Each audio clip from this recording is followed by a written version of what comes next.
Welcome back to another figure review. In this review, we're going to look at the new Star Wars Vintage Collection Hondo Ohnaka. This is what the packaging looks like. On the top left of the card, these are for ages 4 and above. On the top right, you have your warning and choking hazards.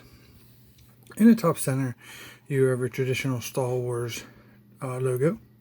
Just below that in the center, you have the nameplate that says Hondo Ohnaka. On the left here, we have the bubble with the figure inside. He comes with a blaster. And here on the right is a picture of Hondo illustrated more realistically, if you would see him like in a movie. Normally the Hondo Ohnakas, this is from the Clone Wars cartoon, he'd be more animated, but this is a take on more of a realistic version of the character. Down here at the bottom right, we have Kenner logo. On the back, this is VC173 here at the top right, and here in the top center we have the other figures that are currently available in the last two waves. In this wave, you have Chewett Inway, our Trooper 5s, Hondo, and a Luke Skywalker at Jabba's Palace. In the previous wave here we have the vintage logo, and the rest of the card halfway down is a bunch of foreign languages, product information, warnings in many different languages. We barcode sideways here, Disney and Hasbro logos. Here he is at the up close with the bubble. Looks like a pretty nice figure. Okay, let's take him out of the package and see what we got.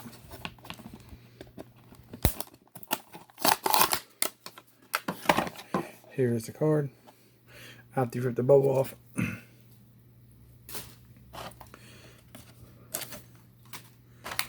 inside the package, here he is in his clamshell. You get this piece of paper with the new figures now, which is a bunch of legal information, product information, many different languages. Not collectible, just trash.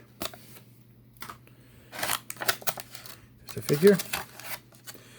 Doesn't seem to be any rubber bands or zip ties. There is a piece of tape over the blaster. So, pop Hondo out. Not going to stand out of the package. Okay. See if we can get that tape off. I hate tape on weapons. I mean, sometimes you get a sticky residue on your weapons or your accessory that's the tape's currently holding. While we have it in our hand, we're just going to take a look at his gun or blaster. Little blaster scope on it.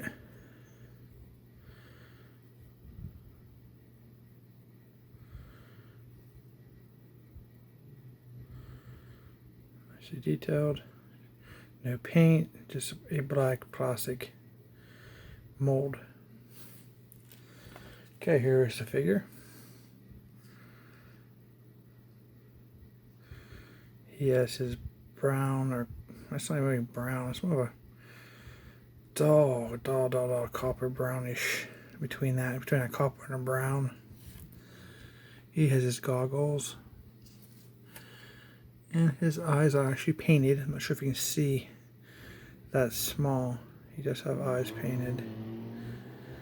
He has his traditional spikes along his jawline.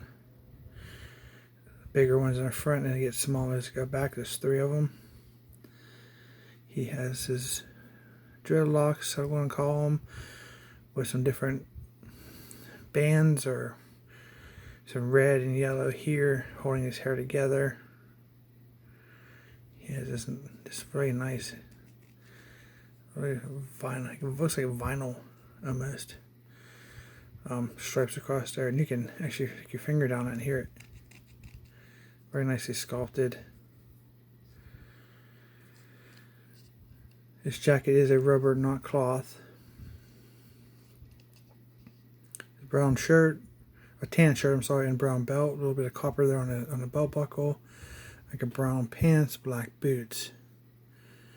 There is some red on his hands there, right below his tan gauntlets. There is some silver here on his shoulder or upper arm. It sure could be like a shoulder guard or whatever on both sides. The one thing I did notice is, take a look at the picture, that this gun holster is on the left of the figure, but on the right of the picture on the card. So that's definitely different. Wonder which one's more accurate. His pistol goes inside his holster here. Let's see how it fits. Now the scope is leaning more to one side, like this side. So it looks like you're going to want to put the pistol in this way, because there's a little slot for the actual scope to go to catch the case, which causes friction to keep your gun in place. It does not fall out. It fits really nice and tight and snug.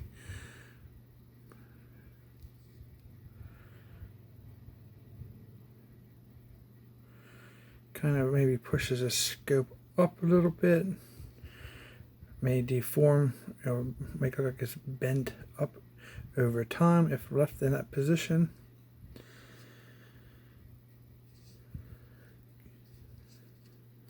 Okay, let's see how well he holds his gun. This gun is pretty thin. Give me 1 second here. I'm going to try to put it in off camera to see if I can get the fit nice. He does have a finger that can go inside the very small trigger guard, if you can see that or not. His finger barely fits in there. It's kind of small hole.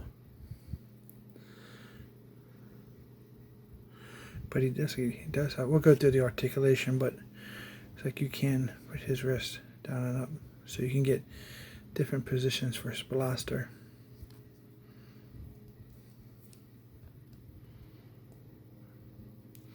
Joints are very stiff. We'll go look at that here in a second, since we're kind of doing this backwards.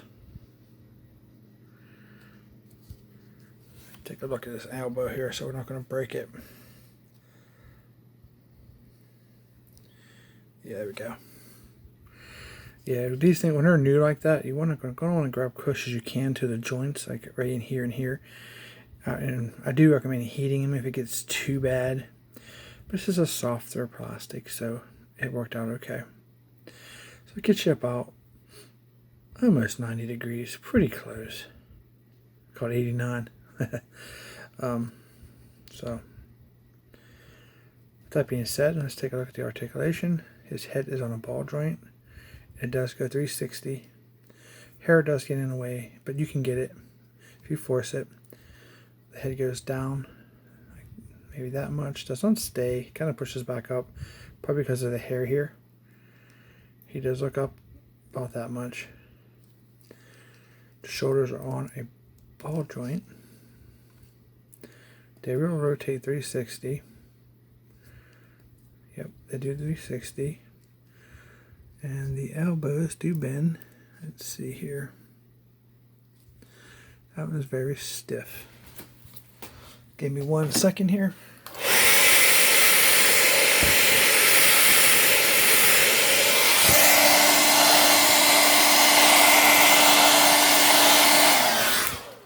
Basically just wanted to warm up the figure's joints. That way we don't break nothing. Look at that. Nice. Once you warm it up, works like it's supposed to. I would always check and make sure, use caution on your joints. So that will definitely get you almost a 90 also.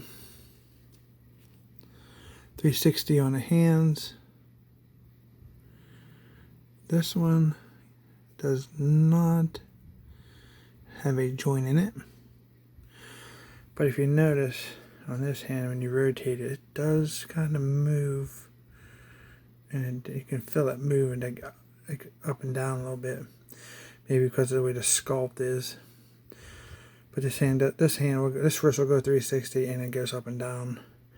But you do not have that extra joint in his other hand. Wait a minute. It's definitely hidden. There looks like there may be something there. That is so close into that gauntlet. If it is there, it looks like there may be. You're not going to get much movement because of his gauntlet. And that is molded on, so you can't remove that gauntlet. I'm not going to attempt to try to bend that. There is a joint there. That's just for asking for trouble how small that is. He has some chest articulation here. And it will rotate it 360 if you want. Let's see. He has some thigh rotation here. Obviously just turned it on both legs. This holster is not attached to his leg. There is a piece of painted sculpt work here to make it look like it's strapped to his leg, but it's not. It just sets up against it like that. There is a joint here, so we'd have to spin this top piece, make him sit. Unless that's the back part. Get you about that much. Not very much of a kick. Or sitting position. Both legs are the same, so I'm not going to do it this leg, obviously, because this is just going to be in the way. You're not going to get anywhere. You're going to bend this all the way up, and I'm just not wanting to do that at this point. But it's the same leg. But that joint, I don't like those joints. I don't like this style sculpt like this. Because you have this, especially if this is stiff, you got to get this part to turn. And you got to turn this part. It makes it kind of awkward, in my opinion. His feet. Look at his feet here. Oh, so we skipped his knees, right? He does have bendable knees. They're also very tight and look like they want to break.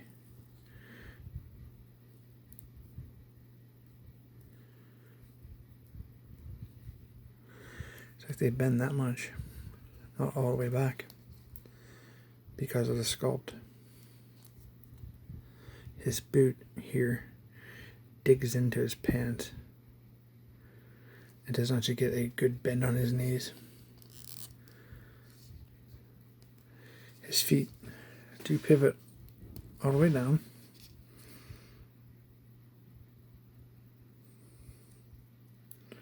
Get that camera to stay in focus.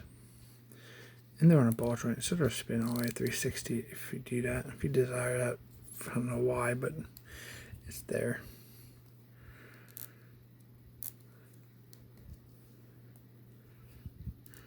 It's good material.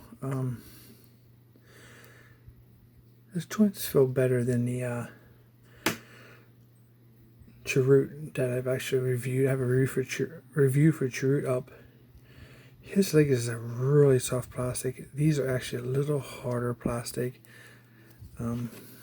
So he's done better than a Chirrut figure.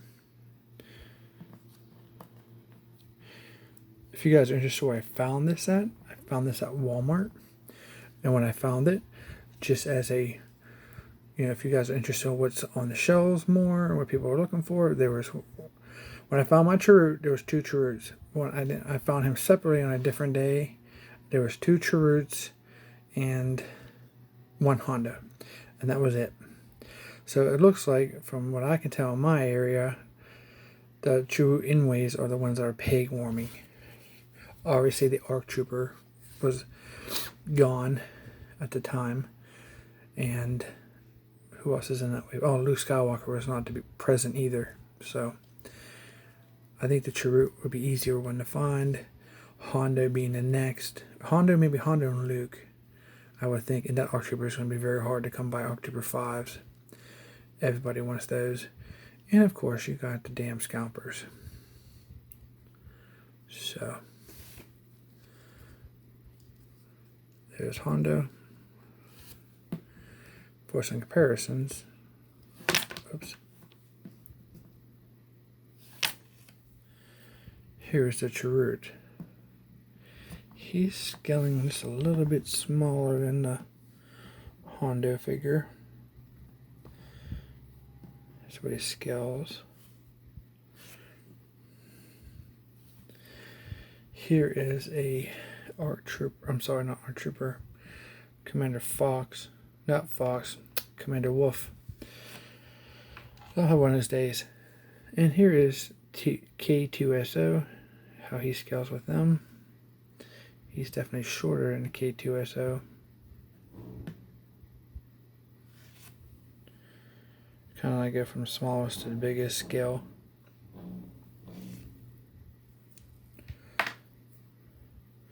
And if you're interested in collecting G.I. Joe, here's how he scales next to the new retro crankcase. Just for scaling purposes. And one more time, let's take a look at, here is a Rogue One Stormtrooper. Just is a little bit taller because of his helmet than a Stormtrooper.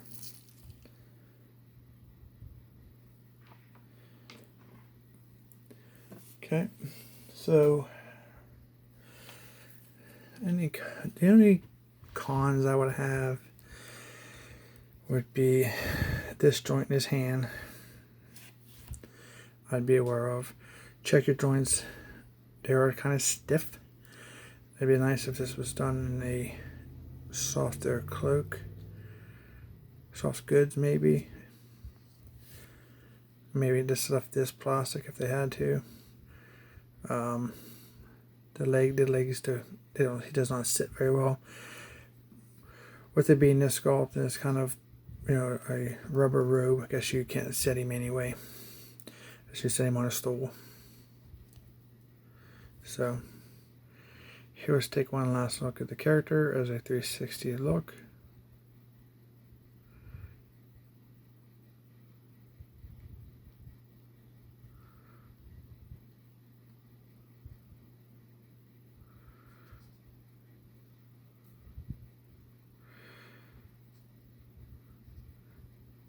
Okay, well that's been my review for the new vintage Hondo Ohnaka. If you like these videos, please subscribe. I will be doing many more reviews in the future. I try to do something daily or every couple days if I can. And thank you for watching. Have a nice day.